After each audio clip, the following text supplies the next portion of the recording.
Друзья, всем привет! В этом видео рассмотрим 10 советов, которые точно помогут вам вытащить с бычьего цикла как можно больше средств, как можно больше профита, а не так, как происходит в большинстве случаев, когда вот вроде бы рынок растет, растет, растет, вот сейчас как даст, как даст, как даст, и все пошло вниз. И тот момент, когда можно было зафиксировать свой максимум, мы не фиксируем, и потом смотрим, грустно, как наш портфель худеет, худеет, худеет, да, и не для этого мы, собственно, приходим, друзья, в рынок. Поэтому, чтобы быть во всеоружии, для этого давайте рассмотрим вот те непосредственно советы, с которыми столкнулся я и которых придерживаюсь я лично. И в первую очередь самый первый совет, вроде бы он и банальный, но он, друзья, действительно рабочий. Фиксируйте свои прибыли постепенно. Я рекомендую выбирать 3 ордера, скажем так, выбрали какую-то позицию, да, и рассматриваете, друзья, 3 выхода. Первый, второй и третий оставляйте на перехай рынка. Для того, чтобы вы не чувствовали, знаете, синдром упущенной возможности, что что вы вышли полностью из позиции, и поэтому думаете, а может опять снова войти в рынок. Для этого оставляйте, друзья, третий ордер для того, чтобы выходить с позиции. А как же все-таки определиться с ценами на выход? Друзья, в данном случае смотрите в первую очередь по себе, ставьте цели для себя комфортные. Не нужно, знаете, верить в нечто что, ну, скажем, там, 1000 иксов, да, получить. Ну, 1000 иксов можно надеяться вот на тот третий ордер, который мы с вами оставим напоследок, прям на перехай рынка, но не следует 1000 иксов ждать с первого, второго ордера. С первый, второй ордер ставьте себе более-менее такой оптимальный, который у вас будет устраивать. Ну и непосредственно, конечно, смотрите по позиции 2 икса, 3 икса, 5 иксов и так далее. Смотрите конкретно по позиции, смотрите, какая ситуация была до этого, что было в монете, в позиции, ну и уже на основе этого делайте свои выводы. Лучше рекомендую вам, друзья, заранее это все продумать, потому что тогда, когда непосредственно начинается рост, там включается эйфория, жадность, и там уже составить какую-то адекватную картину, простроить какую-то правильную стратегию очень сложно, потому что в большинстве случаев мы находимся во власти жадности и эйфории. И, как вы понимаете, это никоим образом никак не влияет в позитивном русле на нашу ситуацию, потому что вспомните себя в момент, когда мы видим, когда растет та или иная позиция, мы думаем, ну все, полетело, наконец-то это та life change ситуация, которая изменит непосредственно всю нашу жизнь. Перестаньте, друзья, верить в эту штуку, пожалуйста, потому что так или иначе вы окажетесь просто за бортом этого всего. Life change, вот эти все ситуации, они строятся постепенно. То есть мы одну ситуацию пережили, вторую, третью, четвертую, и в совокупности это все, да, поменяет нашу жизнь. Но очень опасно оказаться в той ситуации, когда, скажем, один какой-то мемкоин стреляет на сотни тысяч там иксов, и представляете, что произойдет с вами, если вы вдруг окажетесь в этой ситуации? Насколько большая вероятность, что вы действительно сохраните все эти средства? В большинстве случаев такие ситуации, они просто ломают жизнь человека. В общем, давайте не будем верить в чудеса, если они случатся, безусловно, будем только рады этому, но должны мы следовать своей стратегии. Определите для себя 3-4 ордера, как вы будете выходить с той или иной позиции. И последний ордер оставьте на перехай, чтобы вы понимали, что вот у вас есть какая-то часть монет в позиции, и вы понимаете, что если пойдет дальше позиция на рост и сделает какие-то там 50-100 иксов, то та часть, которая у вас останется монет на перехай рынка, она вполне вероятно просто перебьет полностью всю вашу позицию, на которую вы входили в этот проект. И вы только, друзья, представьте свое состояние, когда вы оказываетесь в позиции, когда вы следовали четко ордерам. Один ордер достали свою позицию, второй ордер достали свою позицию, третий либо четвертый оставили на перехай, и когда эта ракета полетела, вы представляете, насколько вы укрепитесь в вере в самого себя. да, насколько это будет круто, вы будете себе доверять, а не так, как это в большинстве случаев происходит, когда на начале мы пришли, выставили определенные позиции, вот мы думаем, вот сейчас пойдет рост, мы вот тут выйдем, и вот тут часть оставим на перехай рынка, чтобы полететь вверх.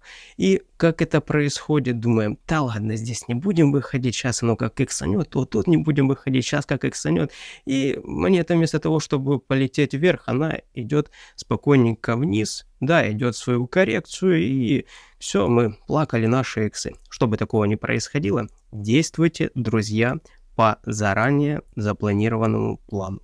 Вот так. Извините, друзья, за тавтологию, но так как есть, так и говорю. Действуйте непосредственно по своей стратегии, и будет у вас все ок. Второй, друзья, совет: накапливайте стейблкоины. Хотя бы 30%, чтобы было в вашем портфеле стейблкоинов. Для чего? Да все просто, друзья, для коррекций. Ну, смотрите, что у нас происходит сейчас. Сейчас у нас биткоин прям полетел, у него прям друзья, но после этого же будет коррекция. Наверняка же будет после этого какая-то коррекция. И именно для этой коррекции нам и нужны наши стейблкоины, для того, чтобы откупать на этих просадках наши монеты. Правильно, друзья? Потому что как это происходит? Происходит это особенно на бычьем цикле, когда постоянно растет и растет.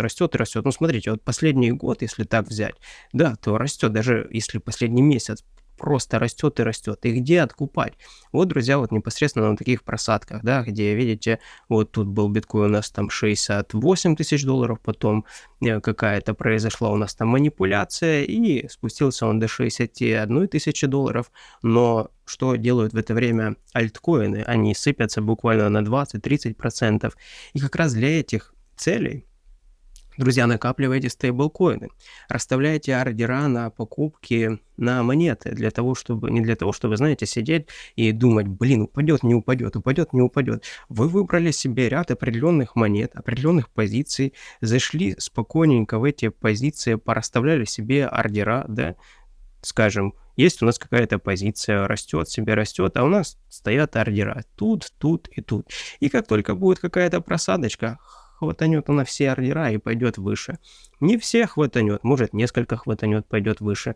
Но в таком случае мы контролируем, скажем, свое поведение в рынке. Да, мы не можем никак контролировать рынок, он живет своей жизнью, но мы можем контролировать свое поведение. Мы можем выставить ордера, да, и вложить сюда свои USDT и ждать на отработку этих позиций. И еще, помимо этого всего, хранить наши стейблкоины свободные. Вдруг что-то произойдет такое, а вы знаете, такое происходит. Черный лебедь, да? Когда вдруг ни с того ни с сего что-нибудь где-нибудь соскамится, что произойдет на рынке? Рынок себе спокойно идет уже в каком-то флете, да, он там себе живет своей жизнью, и происходит какой-то сильный дамп, который откупают буквально за несколько часов, а может и за сутки.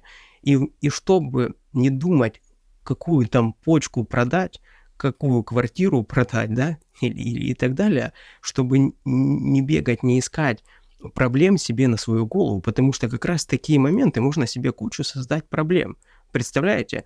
Смотрим, вау, класс, летит вниз. В случае, если у вас стейблкоины, вы спокойно себе откупаете этот дамп. А если у вас нету стейблкоина, начинаете бегать, придумывать, может что-нибудь продать, может где-нибудь занять. И что? А вдруг займете? А вдруг продадите? А вдруг оно после этого не пойдет, да, в обратку, а пойдет еще какое-то дно нащупывать. И вы попадаете в ситуацию, когда вот здесь заняли денег, да, придумали себе проблем, а оно пошло вниз, и неизвестно, сколько в этом будет находиться в этом положении. И чтобы вот такого не происходило, у вас должны быть свои свободные средства. Друзья, я в очередной раз повторяю, ни в коем случае не заходим мы в инвестиции на заемные средства. Мы, как инвесторы, наша задача, вот этот длинный путь наш, да, находиться в нем с деньгами, которые, скажем, срока годности, они, то есть нам не нужно их в конце месяца отдавать, в конце года и так далее. В таком случае мы досидим до своих позиций. Но если вдруг так получится, что тот момент, когда конкретно нужно закупаться, когда уже ловится там второе или третье дно, к нам приходят и говорят, отдавайте наши средства, Ну, сами понимаете, что тут такие приходится не набирать свои позиции, а фиксировать свои убытки и, да, получать минуса. Чтобы такого не происходило, друзья, зазываю, да, 10. Ну, 10 это прям агрессивно, конечно, но если вы прям верите, но оптимально 30%. Некоторые говорят 50%. В общем, вы тут на что ориентироваться.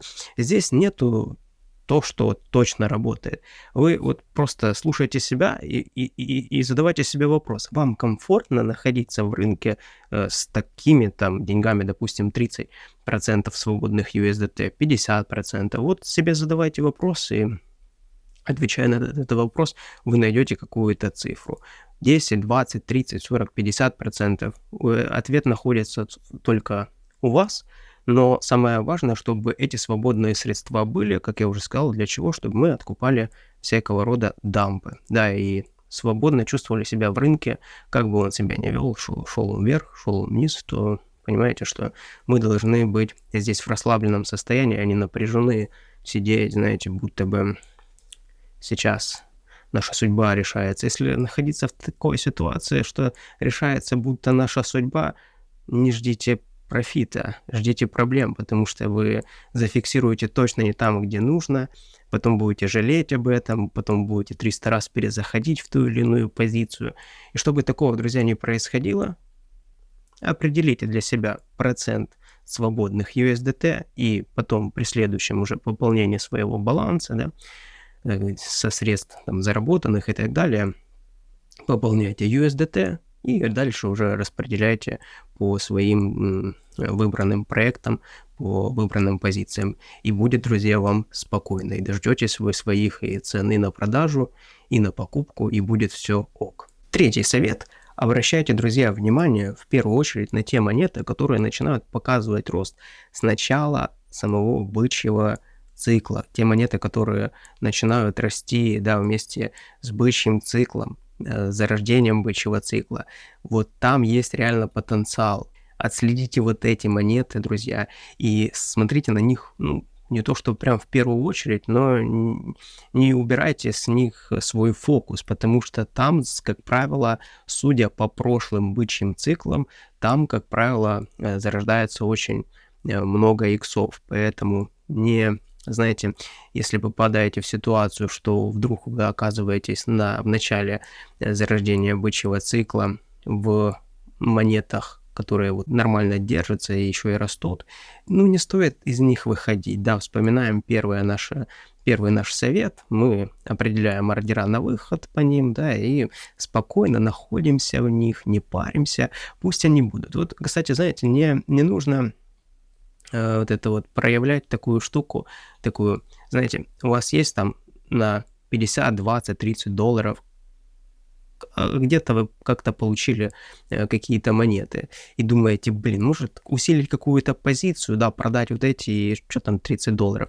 Не надо, понимаете? Дело в том, что крипта такая штука, что она в какой-то момент как даст вам 50 иксов, да, по этой монете, и ваши там 30 долларов, 1500 долларов превратятся при 50 иксов. Может ли быть такое? Абсолютно реально. Рынок, он же неравномерный, понимаете? Нет такого, что когда начинается бычий цикл, все, четко, все монеты 10 иксов дают, или 5 иксов. Нет, какая-то монета вообще не вырастет, какая-то монета, наоборот, отстрелит так, что просто все они начнут говорить, да, все массы начнут о ней говорить. Всегда такое, в каждом бычьем цикле зарождается какая-то монета, особенно какой-то там мемкоин и так далее, который как стрельнет, и все, и по новостям все рассказывают, все о них говорят, и сразу там появляются какие-то супер-мега-миллионеры, которые там 50 центов закинули и превратились в миллиардеров, вот. Так что я к тому, что, друзья, просто не раскидывайтесь монетами в самом начале, особенно бычьего цикла. Наоборот, накапливайте. И даже какие-нибудь там 5 долларов могут спокойно превратиться, сами понимаете, в какую-то существенную сумму, поэтому не нужно. Мы не знаем, что оно как отстрельнет, поэтому просто мы накапливаем. И вспоминаем первый совет, да, и расставляем ордера, действуем по стратегии. Не нужно вам 1000 раз думать одно и то же, понимаете? Когда вы живете без стратегии в рынке инвестиций, вы каждый день придумываете себе новую историю, а это очень энергозатратно, это психологически очень сложно. Поэтому вам проще просто выбрать свою стратегию, определить свою стратегию, самому придумать, где-то подсмотреть, или, знаете, и самому придумать, где-то посмотреть, объединить, и чтобы вам было комфортно. Будет комфортно вам, переживете не один бычий цикл и выйдете с отличным профитом. Четвертый, друзья, совет. Новые проекты имеют больший потенциал. В третьем совете я имею в виду, что те проекты, которые с бычьим циклом начинают развиваться, начинают расти. Пусть это старая монета, новая монета, неважно. Но если она показывает тенденцию роста вместе с бычьим циклом, то такие монеты имеют большой шанс на иксы. То в четвертом совете именно новые проекты, которые вышли в бычий цикл, они имеют наибольший потенциал для иксов. Да, это так уже со временем складывается, поэтому я бы рекомендовал бы рассмотреть новые монеты, опять же, по хорошей точке входа. Не стоит уже рассматривать, думаю, перекупленные монеты, там уже, где они пошли какие-то, показали хаи, там уже ловить для вас толком иксов, скорее всего, будет мало. Но рассмотреть новые проекты, чтобы добавить в свой портфель чисто для диверсификации рисков, чтобы в случае чего, то если старые проекты вдруг в какой-то момент остановятся в вашем портфеле и не будут дальше набирать своих иксов, то у вас будет вот варианты по новым проектам.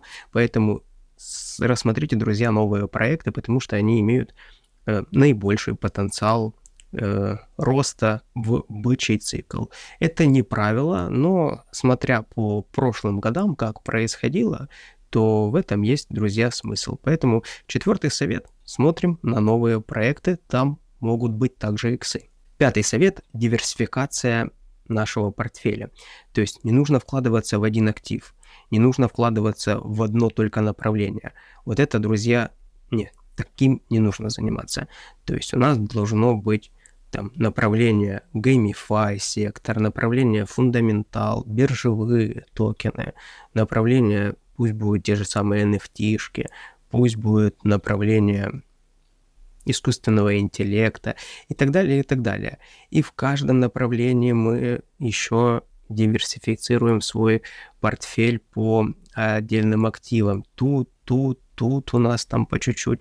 И тогда в таком случае мы будем максимально, знаете, защищены в плане того, что если не стрельнет это направление, то может у нас потянет вот это направление, да, если может вообще оказаться такое, что ряд направлений не даст свои плоды, но зато одно вытащит, или хотя бы в целом мы по портфельной доходности хотя бы не потеряем ничего, уже будет хорошо, друзья. Потому что первое правило инвестора – это сохранить, да, это первое правило инвестора. Научишься сохранять, научишься и зарабатывать.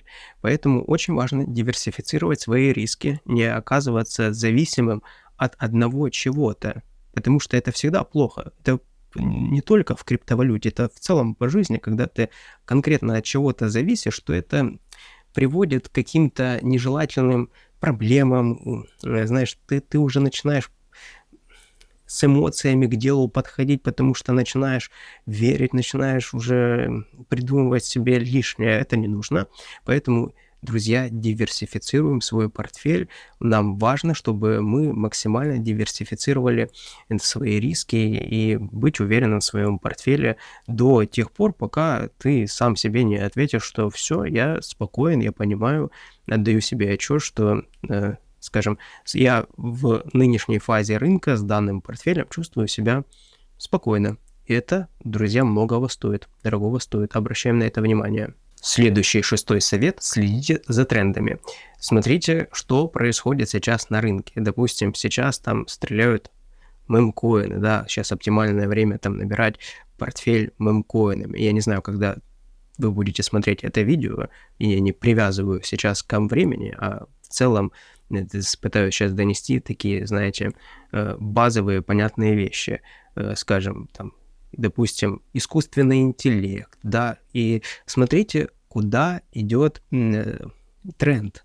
И потому что там, где тренд, там вам достаточно быть, скажем, таким слабеньким среднячком для того, чтобы заработать много. Вот это вот очень важно, друзья, потому что вы можете стать лучшим из лучших, да, набрать суперкрутую позицию в направлении, где нет тренда, и вы не получите того, чего ожидаете, да, а наоборот, оказавшись в нужное время, в нужном месте, то получите то, собственно, зачем вы приходите. Поэтому не игнорируйте тренды, это очень важно, потому что, ну, сами понимаете, что там, где тренды, там и деньги.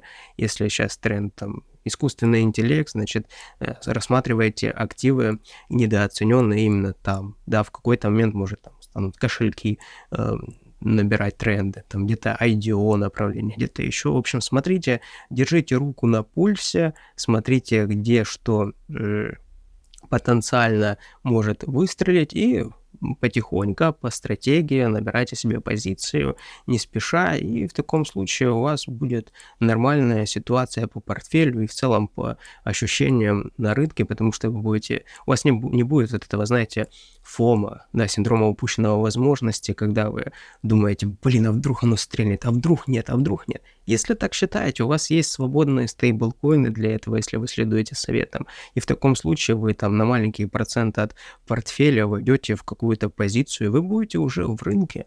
И это абсолютно два разных чувства, когда вы живете, знаете, с позицией, да, в рынке, которую несет вот этот рынок, либо когда вы без позиции и сидите, скажем, на заборе, наблюдаете, как там все несется, и только складывается ощущение, что единственное, вы не зарабатываете. Если для вас это важно, если вы не хотите вдруг оказаться вот в таком режиме, то для этого держим свободные стейблкоины, следим за трендами и не набирайте перекупленные монеты. Очень важно, да, не набирайте переоцененные монеты, потому что там в таких монетах есть потенциал падения, да, но нету потенциала роста, когда оно уже отстрелялось. Там, наоборот, уже есть куда падать ему. Вы просто вот тут войдете и будете вместо иксов считать свои минуса. Чтобы такого не было, просто на свободный выделенный капитал на конкретную какую-то позицию входите, да, там, где есть смысл. На рынке всегда есть во что войти. Всегда есть во что войти. Когда весь рынок, знаете, все инфополе кричит, что смотрит только на один актив, а такое довольно часто бывает, и связано это с тем, что просто у аудитории внимание только туда, куда его направляют, то люди часто не замечают реально крутые активы, и в этом и плюс, потому что мы таким образом, если мы нацелены на то, чтобы пылесосить рынок хороших активов, то мы спокойно не смотрим, куда смотрит основная масса, а смотрим, куда потом будет смотреть эта основная масса, и ходим и собираем себе свои активы. 7-й совет. Покупай на слухах, продавай на новостях. Наверняка вы уже такое замечали, что, казалось бы, вот выходит определенная какая-то новость, и думаете, сейчас должен пойти вот как раз тот рост, а на самом деле на новостях уже идет какой-то спад.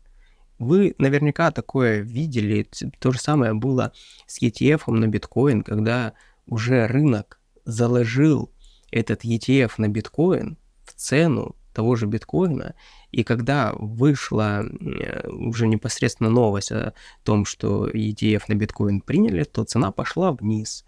И это как раз вот придерживаясь этого правила, вы не будете попадать в ситуацию, когда новость выходит, вы начинаете тариться на рынке, а цена идет вниз, да, потому что, например, ETF на биткоин уже начали говорить на рынке где-то за 2-3 месяца, если я не ошибаюсь, и начали уже потихоньку цену закладывать.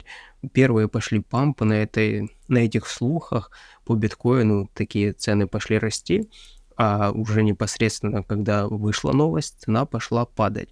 И очень много потеряли люди на фьючерсах, потому что одни рассчитывали будет падать, другие рассчитывали будет расти, а оно спокойно выбило и тех, и пошел биткоин жить своей жизнью, и сейчас он торгуется у нас в где? 71 973 доллара. Поэтому, друзья, чтобы не оказываться в таких ситуациях, покупаем на слухах, продаем на новостях. Ну и опять же, действительно закладываем в это все определенную часть позиции, часть портфеля, 1-2%. В общем, какую-то, знаете, позицию, которую вы можете, ну, не то чтобы там намеренно потерять, но вы понимаете, что это вас не выбьет с рынка, потому что в ситуации, когда вы будете все покупать на слухах, то у вас просто не хватит средств. Поэтому сюда подходим, ну, скажем, с таким здравым, адекватным пониманием того, во что вы входите. Вот, поэтому, друзья, но это правило я уже по себе заметил, оно работает. Покупай на слухах, продавай на новостях. 8-й совет. Не входим на пампах. То есть не следует входить вот здесь. Не следует, когда уже монета отстрелялась или стрельнула только.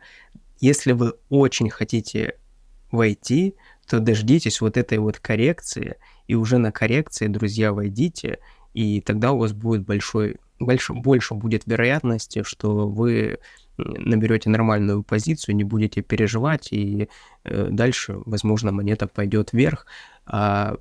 Просто часто бывает, ну, это психология так работает, да, мы покупаем, когда нам психологически проще покупать тогда, когда все зеленое, все растет, и очень некомфортно покупать, когда оно все красное, когда падает.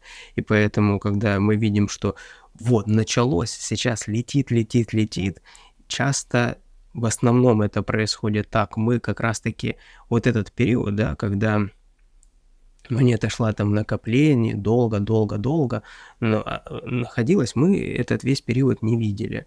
И как раз начали ее замечать тогда, когда уже поздно в нее входить, когда она вот начинает лететь. И как часто происходит? Человек залетает, особенно сейчас, вот уже начинают новички приходить в рынок, и сейчас начинают люди попадаться на это все и будут попадаться. Так работает рынок, так он, знаете, он так работает и будет работать. И человек заходит, и потом в логическую следующую коррекцию идет монета, а человек, который зашел вот здесь, он такой смотрит на это все и думает, так, окей, пора бы фиксировать, да, потому что видят, что все начинают продавать, а продавать начинают кто? Начинают продавать как раз тех, кто зашли вот там, где мы не видели этого всего, и начинают продавать. И новички смотрят, что продают, значит, наверное, актив плохой, и они начинают тоже продавать. А на самом деле об них разгружаются те, которые несли эти монеты еще с какого-либо там медвежьего цикла. Поэтому не входим на пампах, не входим, когда позиция растет. Просто когда вы этому научитесь, вы научитесь себя контролировать. Вы же рынок не можете контролировать. Мы не можем, друзья, контролировать рынок. Но мы можем контролировать свое поведение. И когда вы научитесь этому, когда вы научитесь тому, что вот оно отстреляло, и пошло в закономерную коррекцию. Дождетесь своей цены, да, вам уже будет психологически не так прикольно в эту позицию заходить, потому что вы будете, знаете, не будет тех уже эмоций. Но на дистанции, потом, когда эта позиция пойдет вверх, вы начнете себя уважать еще больше, начнете себе больше доверять, потому что вы высидели, дождались вот эту свою цену, да, и пошло дальше в рост, и в этом спокойно уже где-то по ордерам своим зафиксировали свои прибыли. Не входим на пампах, входим на коррекциях. Запомнили. 9-й совет. Монеты IDO мы покупаем, держим до момента, когда они максимально стреляют, и выходим с них, не замораживая эти монеты, не кладем эти монеты в стейкинг, да, скажем, где придется свою монету там замораживать на год и так далее. Монеты IDO по прошлому циклу, если смотреть, то они лучше стреляют, чем те проекты, которые они выдают, да, то есть вы больше заработаете на самой монете, если вы войдете на медвежьем цикле, да, дешево войдете, дождетесь, когда будет максимальный ажиотаж вокруг IDO направления, и когда монеты начнут столько, ну, стоить, там, если они стоили, скажем, по 10, 15, там, 2-3 цента и дойдут до доллара, до $2, и люди будут их покупать и по $1, и по 2, потому что будет здесь жадность, люди будут хотеть поучаствовать в IDO, потому что когда начинает стрелять IDO, вот прям уже хорошо начинает стрелять, то как раз в тот момент уже весь рынок перекуплен, уже непонятно, что где покупать, и тогда начинает расцветать рынок IDO, и тогда вот эти токены площадок, IDO-площадок, они просто улетают в космос, и как раз в этот момент нужно и продавать эти монеты,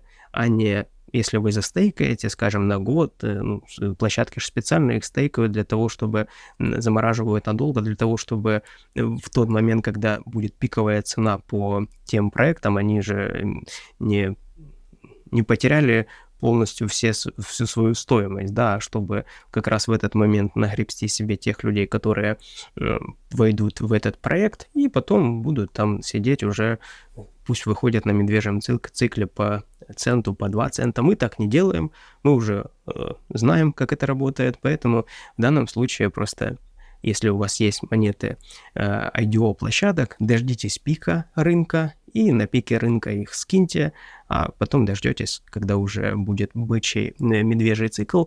На медвежьем цикле вы спокойно себе наберете те же позиции, а может и больше, тех площадок, которые вы захотите себе набрать. Но не стоит замораживать свои монеты, потому что в надежде отбиться на проектах. Может, и отобьетесь, но может и не отобьетесь, понимаете? Но то, что вы на монете самой IDO-площадки заработаете, это точно, если поймаете пик, ну или, во всяком случае, те цены, которые вам будут подходить уже непосредственно для того, чтобы фиксировать свою прибыль. 10-й совет – стейкинг оставьте на медвежий цикл, потому что в стейкинге вы замораживаете свои монеты по той же, по сути, аналогии, как и с токенами IDO-площадок, и если вдруг вы, знаете, когда захотите выйти с монеты, она будет в стейкинге с заморозкой на месяц, полгода, год, ну, будет неприятненько, когда вы понимали, что вы могли эту монету продать с, там, скажем, 20 иксами, 30 иксами, поэтому как раз в преддверии бычьего цикла, когда он зарождается, выводите потихоньку свои монеты со стейкинга, высвобождайте их, да, от вот этого, от этой заморозки, для того, чтобы дождаться своих позиций, своих точек выхода и спокойно выйти, а стейкинг необходимо уже применять непосредственно на самом медвежьем цикле, да, когда вот оно уже отстрелялось, вот оно пошло в медвежий цикл, и здесь спокойно, вы понимаете, но в ближайшие год-два, скорее всего, на рынке ничего не будет происходить, и пусть они себе там накапливаются, пусть там приумножаются, а уже когда начинается снова рост, то уже в преддверии бычьего цикла ставьте на вывод со стейкинга, и в таком случае вы будете и здесь накапливаться, а здесь будете по хорошим ценам сбывать это все. Итак, друзья, давайте подытожим. Если вы действуете по плану, если вы действуете по стратегии, вы работаете как раз так, как не работает толпа. Толпа действует одинаково. Вот здесь она покупает, вот здесь она продает. И, как вы сами понимаете, после нескольких таких итераций люди теряют капиталы, да, и в интернете появляется больше историй о том, как люди потеряли на крипте, потому что крипта скам, и крипта вообще казино. Но на самом деле казино люди сами делают крипту, а не она такой является. И если вы новичок, если вы на этапе, когда не понимаете, как это все работает, вероятнее всего вы попадете вот в этот сценарий. Так это работает. Все новички сюда попадают. Так это работает. Но у вас, друзья, есть прекрасная сейчас возможность. Я записал курс «Как заработать на крипте первую $1000 для новичков». И у вас есть доступ к 5 бесплатным урокам, которые вы можете пройти и уже базово разбираться, как это все работает.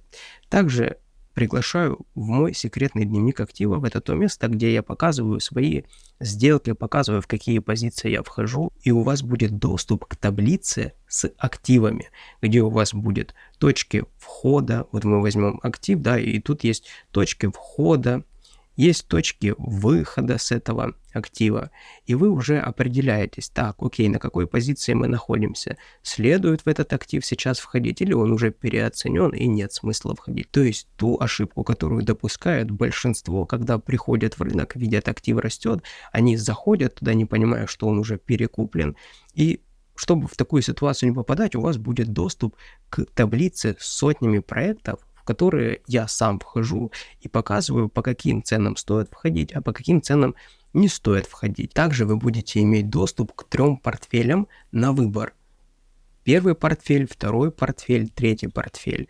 И здесь вы спокойно убиваете сумму, которую вы там планируете инвестировать, там $1000, 10 тысяч долларов. И в таблице автоматически разбивается все по активам, которые рекомендуемые в этом портфеле, в каком процентном соотношении следует инвестировать в тот или иной актив.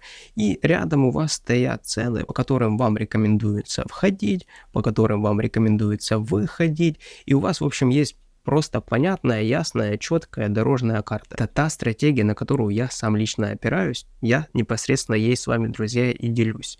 И в таком случае что у вас будет? У вас будет базовое понимание по крипте, как это все работает. У вас будет понимание, куда, сколько инвестировать, имеет смысл сейчас или не имеет. Плюс я еще делюсь в секретке своей, в те активы, которые я вхожу конкретно в реал-тайме, скажем, то есть если я что-то покупаю, я об этом говорю, если я что-то продаю, я об этом говорю. Таким образом вы будете понимать, когда следует уже что-то продавать, когда там следует что-то покупать. В общем, скажем, такая простая, ясная, понятная дорожная карта. Все ссылки, друзья, я оставил в описании под этим видео. Переходите в мой Telegram, подписывайтесь на мой Telegram и давайте вместе, друзья, зарабатывать. Welcome, подключайтесь ко мне и будем работать по правилам, будем зарабатывать. До связи.